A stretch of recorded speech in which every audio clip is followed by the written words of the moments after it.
മനസ്സുറപ്പുള്ളോര് ഉമ്മ അരുമക്കനിയാണ്. മനസ്സുറപ്പുള്ളോര് ഉമ്മ അരുമക്കനിയാണ്.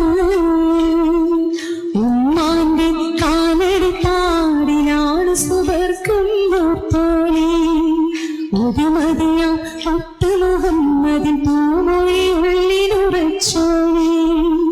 അമ്മിഞ്ഞ പാലിൻ മധുരം ഇന്നു മറക്കാമോ? ആയിരം പോറ്റുമ്മ വന്ന സ്വന്തം പെറ്റുമ്മയായിടുമോ? ഉമ്മാന്റെ കാലടിപ്പാടിനാണ് സുബർക്കം തോണി ഒരുമതിയ മുത്ത് മുഹമ്മദ് പൂമൊഴി ഉള്ളിലുറച്ചോളി. അപ്പൊ നമുക്ക് നമ്മളെ അമ്മയായാലും ഉമ്മയായാലും അവർക്ക് കൂടുതൽ നമ്മൾ പ്രാധാന്യം കൊടുക്കും അല്ലേ? ഇഷ്ടപ്പെട്ടോ? Thank you. ഇനിയും